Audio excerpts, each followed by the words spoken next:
it's Trent Keith and Taylor Kay. And we are here today to discuss winterizing your home. We get questions about your homes and winter all the time of how do we make sure that we're ready? Prepared, yeah. We're prepared, yeah.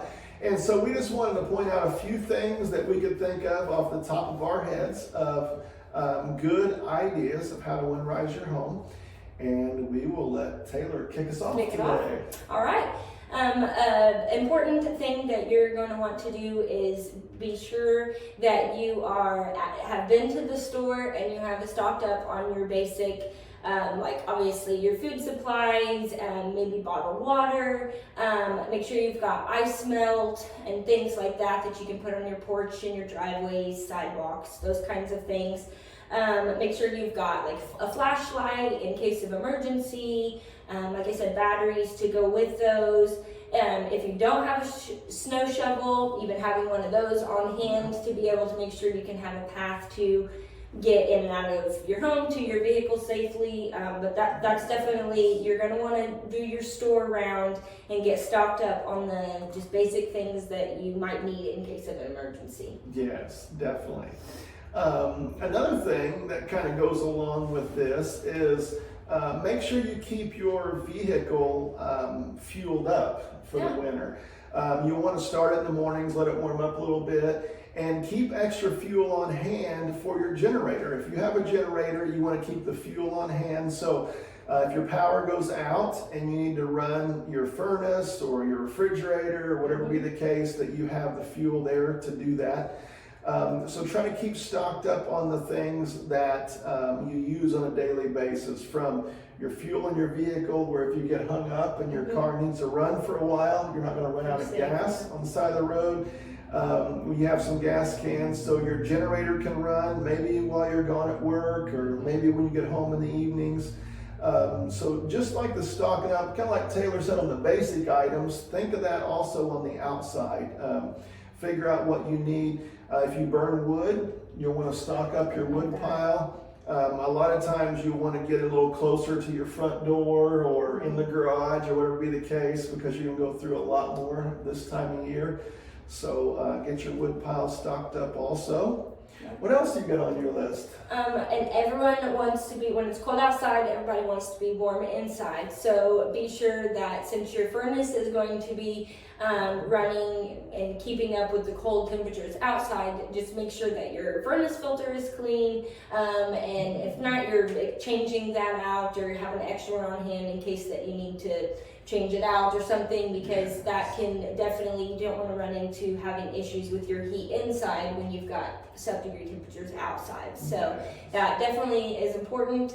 And then if you have any water pipes that run along an outside wall, you want to make sure that you have those properly insulated, or you're cracking your cabinet doors, making sure that heat can get in there, and doing what you can so that you don't have any frozen pipes. Yes, definitely. Yeah, and along with that, I always recommend, if you have water supply in the garage, that if your garage is not standard temperature, that you either figure out how to insulate water lines, your water heater, pressure tank, anything that's in your garage that may get below freezing. Make sure you do something with that before this cold weather also, because it definitely can freeze up quickly in your garage. If you have entry doors, make sure the door doesn't stay standing open so the wind can blow in there. And kind of like what Taylor said, you know, if you can keep your vanity doors open, that helps your water lines underneath sinks, that sort of thing.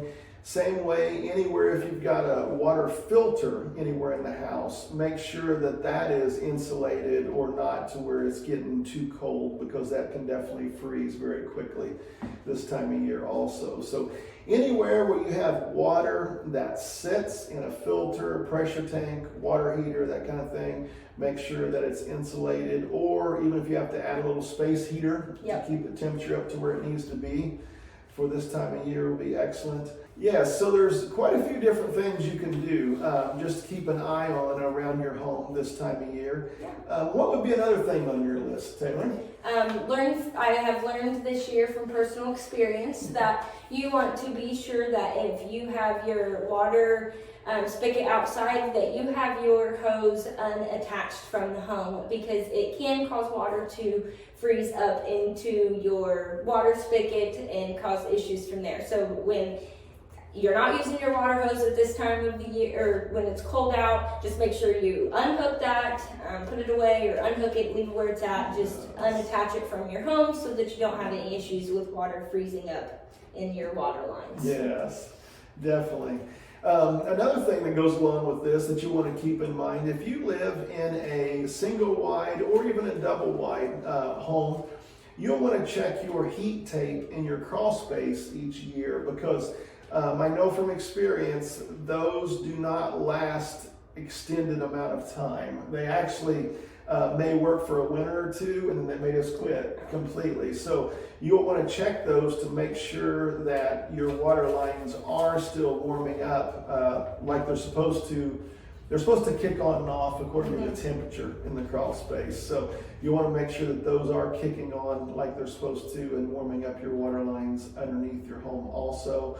Another thing that people get into is if you have the skirting around the bottom of your trailer, when weed eaters are weed eating, a lot of times they will cut holes in that skirting, and you'll need to insulate that or cover it somehow to make sure that you don't have air just blowing directly up underneath your home, freezing your water lines. So that's something else to keep an eye on. Did you have anything else on your list?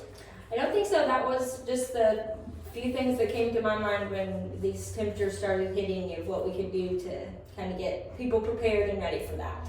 Yes, so think ahead this time of year. If you need anything, reach out to friends or family. Do not get yourself in a situation to where you're too cold out there right now, for sure. So everyone be safe. Thank you for listening to us at Real Estate Advice 101.